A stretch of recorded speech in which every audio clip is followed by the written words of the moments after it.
Let's get started with our first big news. Chael Sonnen has taken some shots at Ilia Tapuria following recent comments made by Arman Tazarukian in a recent YouTube video. Chael threw out a provocative idea that instantly had the MMA world buzzing. He suggested that the reigning UFC lightweight champion Ilia Tapuria might be avoiding matchups with some of the top contenders in the division, including Arman Tazarukian and even Paddy Pimblett. Now, the reasoning behind this claim comes down to timing. According to reports, Tapuria has said that he isn't planning to fight again until January or February of next year. That timeline has raised eyebrows among fans and analysts who are now speculating about whether it's a strategic move or perhaps an indication that Tapuria isn't ready to risk his belt just yet. Meanwhile, Arman himself has confirmed that he won't be facing Il Matador in his next fight, which narrows down the list of potential opponents for Tapuria. Realistically, it looks like the next matchup will come down to either Paddy Pimblett or Justin Gaethje. Both of those names would bring major intrigue to the division, but the delay in Tapuria's return is creating some uncertainty. The lightweight division is heating up quickly, with contenders circling around the champion. The UFC is likely preparing to drop some big announcements in the coming weeks, and fans are on edge waiting to see how this puzzle comes together. Chael Sonnen, never one to hold back, went even further by suggesting that the rankings may need to be adjusted. In his words, there should be no place at the top for a fighter who is avoiding matchups. He explained his reasoning very clearly. "I woke up with very disappointing information today. The plan was Arman Tazarukian versus Ilia Tapuria, but I wake up today and Ilia says he's out. Apparently he said he's not going to fight until next year. What are you telling us? Because the rankings say you're #1 in the world, in front of everybody, any weight class, pound for pound. The category of 55 has you sitting on top, but you're telling us that you can't do it until next year. Shouldn't I interpret that to mean you can't beat these guys, at least in your own opinion? I mean, should I interpret it some other way?" Chael didn't stop there. He pointed out that regardless of who the opponent is, whether it's Zarakhan, Paddy, or Justin Gaethje, the fact that Tapuria is delaying until next year raises a red flag. "Don't I need to take you at your word?" Chael asked. "And don't I need to adjust the rankings accordingly, at least for now? Maybe I even need to look into an interim championship." The MMA world is split. Some fans believe Tapuria is just being smart, giving himself time to heal, recover, and prepare for the big fights ahead. Others agree with Chael, believing that if you're the champion, you should be ready to defend against whoever, whenever. Before moving to the next news, we have one quick request for you. We're constantly working on improving our content to earn your love and support. That's why we truly appreciate it if you could take just a moment to leave a like on this video, subscribe to the channel, and hit the bell icon so you never miss an update. That's the update on Ilia Tapuria's situation, but let's shift gears and talk about another major story rocking the MMA world right now. Dricus Du Plessis, better known as DDP, finds himself in one of the most difficult positions of his career. Following UFC 319, the South African entered the event as the reigning middleweight champion, but what unfolded was nothing short of a nightmare for him. For 25 grueling minutes, Du Plessis was absolutely ragdolled by Khamzat Chimaev, who imposed his will from start to finish. While DDP did have a couple of flashes where he looked dangerous, those moments were few and far between. For the majority of the fight, he found himself planted on his back, smothered by Khamzat's suffocating grappling, and unable to mount any meaningful offense. Now, while some fans and analysts critique Khamzat for employing what they described as a somewhat passive and conservative game plan, there's no denying the dominance of the performance. Khamzat didn't take many risks, but he didn't need to. He controlled every round, neutralized DDP's weapons, and made the fight look far more one-sided than many expected. And that leads to the bigger question: where does Du Plessis go from here? Team DDP has made it clear that they believe the loss is something he can bounce back from. They've argued that with 3 to 4 focused months of intensive wrestling work, Du Plessis could make significant improvements to his ground game. In their view, with the right adjustments and a couple of key wins against top contenders, DDP could climb his way back into title contention. In that scenario, depending on how the division shapes up, he could be just 2 victories away from another crack at UFC gold. But the elephant in the room is this: what if Khamzat is still champion? If Chimaev remains at the top of the division, Du Plessis may find himself in a career deadlock. According to Quentin Rampage Jackson, the South African has already lost all rights to call for a rematch. Speaking on his podcast, Rampage was brutally honest, saying, "He just got destroyed. DDP shouldn't even say the word re or match in the same sentence. With all due respect, he probably needs to go to a different weight class. He probably should drop down. He's stuck." But here's the complication. Du Plessis has bulked up significantly since his welterweight days between 2015 and 2018. At that time, he was much leaner, but over the years, he's put on a tremendous amount of muscle mass to compete with the elite of the middleweight division. Even if he somehow managed to cut back down to 170 pounds, it would almost certainly take a serious toll on his body, affect his health, and drastically diminish his performance inside the octagon. That leaves him with only one realistic option: stay at middleweight, sharpen his wrestling fundamentals, and rebuild. If he can take out a couple of contenders and force the UFC's hand, another title opportunity could eventually come his way. Whether that path will be enough to not only earn a rematch but also overcome Khamzat's overwhelming style is a different story. One thing is for certain, Dricus Du Plessis is now in a tough spot, and every move he makes next will define the trajectory of his career. Now moving on to Khamzat Chimaev, who has been making headlines almost every single day since capturing the middleweight belt. Whether it's his social media activity, interviews, or behind-the-scenes stories from training, Khamzat always finds a way to keep the MMA world buzzing, and this time, new details have surfaced about his sparring sessions with top contender Nassourdine Imavov, and let's just say the reports are absolutely eye-opening. According to fellow middleweight Caio Borralho, Khamzat didn't just win a few exchanges against Imavov, he completely dominated him. Caio revealed that during sparring, Khamzat managed to finish Imavov 6 or 7 times in just a few rounds. That's not only rare, but almost unheard of when you're talking about a fighter of Imavov's caliber, who himself is considered one of the most skilled strikers in the division. Caio explained that Imavov barely had any chance to mount offense, and every time he tried to push forward, Khamzat simply shut him down. What makes this story even more interesting is that Caio went a step further, suggesting that Imavov probably doesn't even want to fight Khamzat for real. Deep down inside, he said that sparring was such a one-sided experience that Imavov already knows exactly how a fight against the champ would play out. And while that might sound harsh, it's also the kind of mental edge Khamzat is known for. He doesn't just break opponents physically, he breaks them mentally before the fight even begins.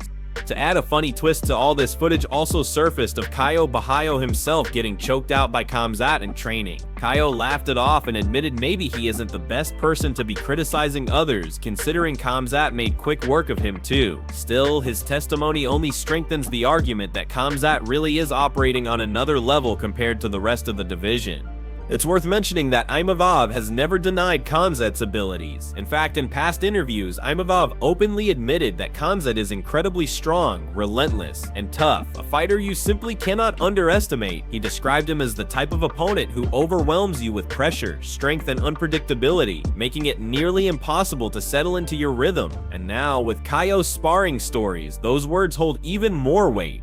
Interestingly, Imavov and Caio Borralho are set to face each other on September 6th in Paris in what many consider a potential title eliminator bout. The winner could easily find themselves in line for a shot at Khamzat's middleweight crown. But here's the real question. After hearing about what happened in training, do fans really believe Imavov would even want that title shot if he wins?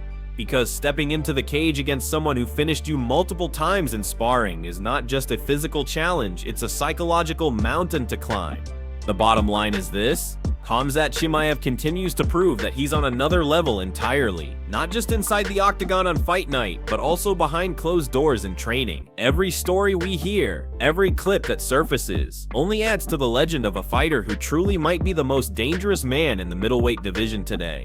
Next up, Rampage Jackson once again gave his brutally honest take on Du Plessis' future. Echoing his earlier comments, Rampage repeated that Du Plessis should not even mention a rematch with Khamzat. In his words, "You just got destroyed." Rampage emphasized that going after a rematch right now would not only be a waste of time, but could also further damage Du Plessis' reputation. According to him, sometimes fighters need to recognize the reality of their situation, and in this case, Du Plessis simply isn't in the position to challenge Khamzat again anytime soon.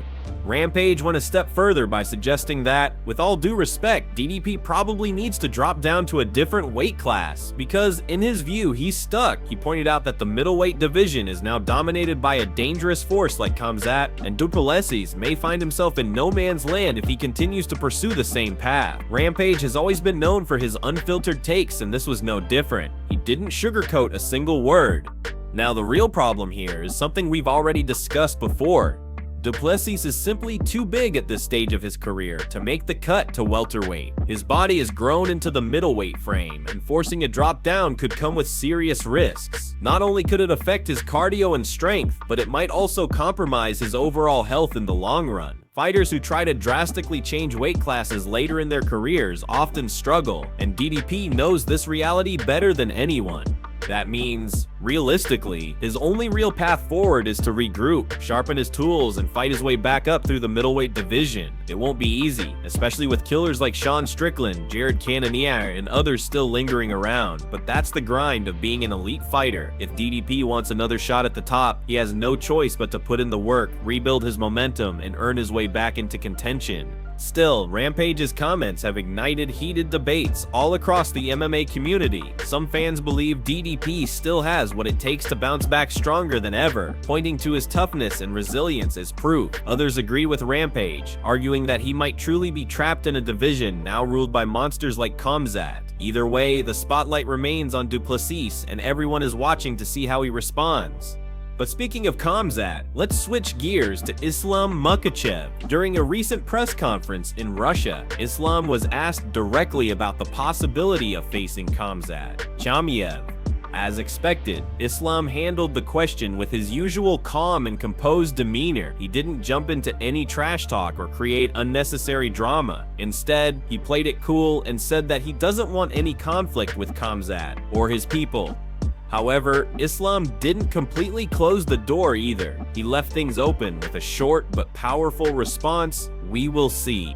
That simple statement was more than enough to ignite speculation among fans and analysts. The idea of two dominant fighters from Dagestan, both carrying massive followings and incredible records, squaring off against each other is something that immediately caught fire across the MMA community. Even though Islam tried to downplay it, the buzz surrounding the possibility of Islam versus Khamzat is now louder than ever.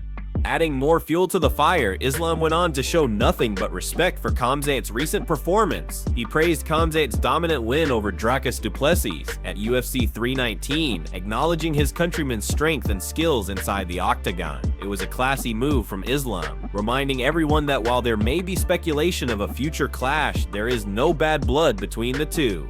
But at the same time, Islam made one thing very clear: he is not looking for that fight anytime soon.